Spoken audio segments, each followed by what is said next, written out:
MS PowerPoint 2016 के इस अध्याय में आज आप फाइल टैब के अंतर्गत सीखेंगे नई फाइल लाना, फाइल सेव करना, फाइल ओपन करना और सेव एज ऑप्शन का उपयोग करना।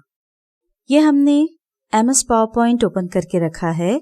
सबसे पहले हम फाइल टैब के अंतर्गत आने वाले ऑप्शंस को एक एक करके समझेंगे। यहाँ पर हम आपको एक बात बता दें कि ये जो फाइल टैब आप देख रहे हैं MS PowerPoint 2007 में ये ऑफिस बटन के नाम से होता है। MS PowerPoint में नई फाइल लाने के लिए शॉर्टकट कीज कंट्रोल और N प्रेस करें या फिर फाइल टैब में जाकर न्यू पर क्लिक करें। आप चाहें तो यहाँ से टेम्पलेट भी चुन सकते हैं। यदि आपको यहाँ दी हुई टेम्पलेट्स के अलावा कोई और टेम्पलेट सर्च करनी हो, जैसे मान लीजिए आपको बर्थडे की टेम्पलेट चाहिए, तो यहाँ ऊपर सर्च बॉक्स में टाइप करें बर्थडे और फिर एंटर की प्रेस करें। ये देखिए बर्थडे की टेम्पलेट्स यहाँ पर आ गई हैं। इनमें से जो भी टेम्पलेट आपको चाहिए उस पर क्लिक करके आप उस पर काम कर सकते हैं। यहाँ पर एक बात का ध्यान रखें कि टेम्पलेट सर्च करते समय आपके सिस्टम पर नेट कनेक्टेड होना चाहिए। पिछले पेज पर जाने के लिए होम पर क्लिक करें। यहाँ हम ब्लैंक प्रेजेंटेशन पर क्लिक कर रहे हैं। उदाहरण के लिए हम अभी सिर्फ एक स्लाइड पर काम कर रहे हैं। ये पहली स्लाइड पर हमने टाइटल और सबटाइटल डाल दिया है। अब इस फाइल या प्रेजेंटेशन को सेव करने के लिए शॉर्टकट कीज कंट्रोल और S प्रेस करें या फिर फाइल टैब में जाकर सेव पर क्लिक करें। यहाँ पर आपको फाइल या प्रेजेंटेशन को सेव करने के लिए अलग अलग लोकेशंस मिलती हैं। अगर आपको वन ड्राइव में फाइल सेव करना हो तो वन ड्राइव पर क्लिक करें, पर ध्यान रखें इसके लिए आपका अकाउंट इसमें बना हुआ होना चाहिए।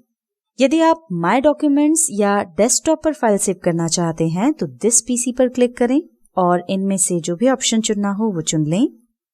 यदि इन लोकेशंस के अलावा किसी अन्य लोकेशन पर फाइल सेव करना हो तो ब्राउज में जाकर वो लोकेशन चुनें जिसमें आप फाइल को सेव करना चाहते हैं। By default file my documents में सेव होती है। हम अपनी इस फाइल को ई ड्राइव में सेव करना चाहते हैं, इसलिए हम ई ड्राइव सिलेक्ट कर रहे हैं।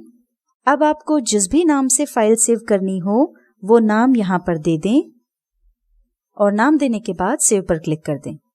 देखिए हमने जिस नाम से फाइल सेव की है वो नाम ऊपर टाइटल बार में नजर आ रहा है। अब हमें इस फाइल को क्लोज करना है तो हम शॉर्टकट कीज कंट्रोल और W प्रेस करेंगे या फिर फाइल टैब में जाकर क्लोज पर क्लिक करेंगे।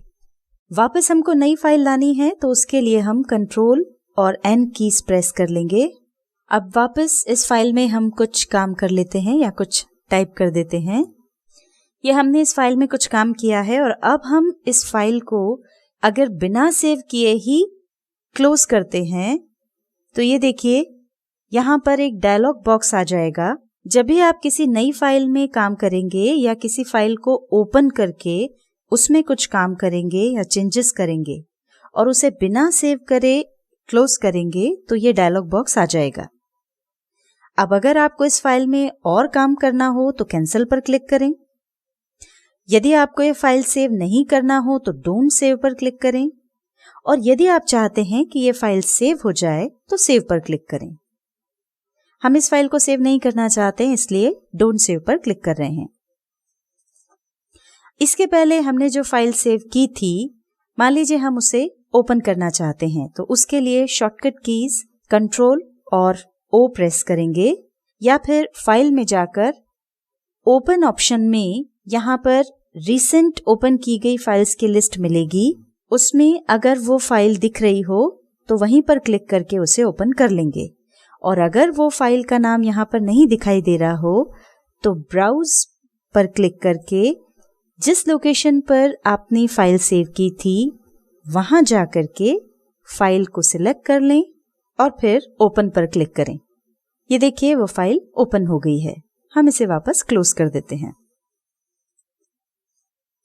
आपने जिस लोकेशन पर फाइल सेव की हुई है उसके अलावा अगर किसी अन्य लोकेशन पर आप उस फाइल को सेव करना चाहते हैं या फिर फाइल में कोई चेंजेस या करेक्शन किए हुए हों और उस एडिटेड फाइल को आप किसी अन्य लोकेशन पर उसी नाम से या किसी अन्य नाम से सेव करना चाहते हैं तो उसके लिए आप सेव एज ऑप्शन का उपयोग कर सकते हैं।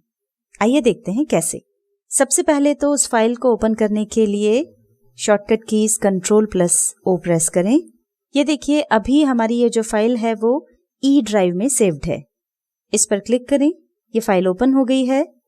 अब इसमें जो भी चेंजेस करना हो वो कर दें। ये हमने सबटाइटल हटा दिया है।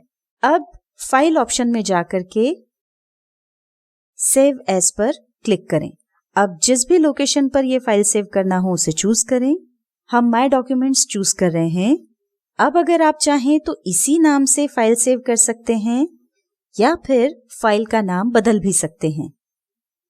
हमने फाइल का नाम बदल करके प्रेजेंटेशन 1 एडिटेड कर दिया है और अब सेव पर क्लिक करके हम इसे सेव कर लेंगे। पहले जो फाइल हमने बनाई थी वो ई ड्राइव में सेव्ड है और चेंजेस करने के बाद हमने फाइल को माय डॉक्यूमेंट्स में नए नाम से सेव कर लिया है।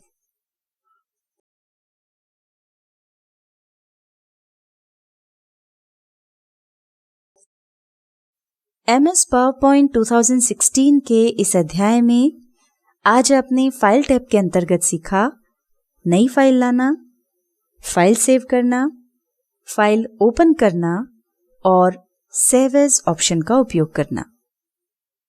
अगर आपको हमारी ये वीडियो पसंद आई हो तो इसे लाइक करें, अन्य लोगों के साथ इसे शेयर करें और नई वीडियोस की जानकारी के लिए हमारे YouTube चैनल को सब्सक्राइब करें।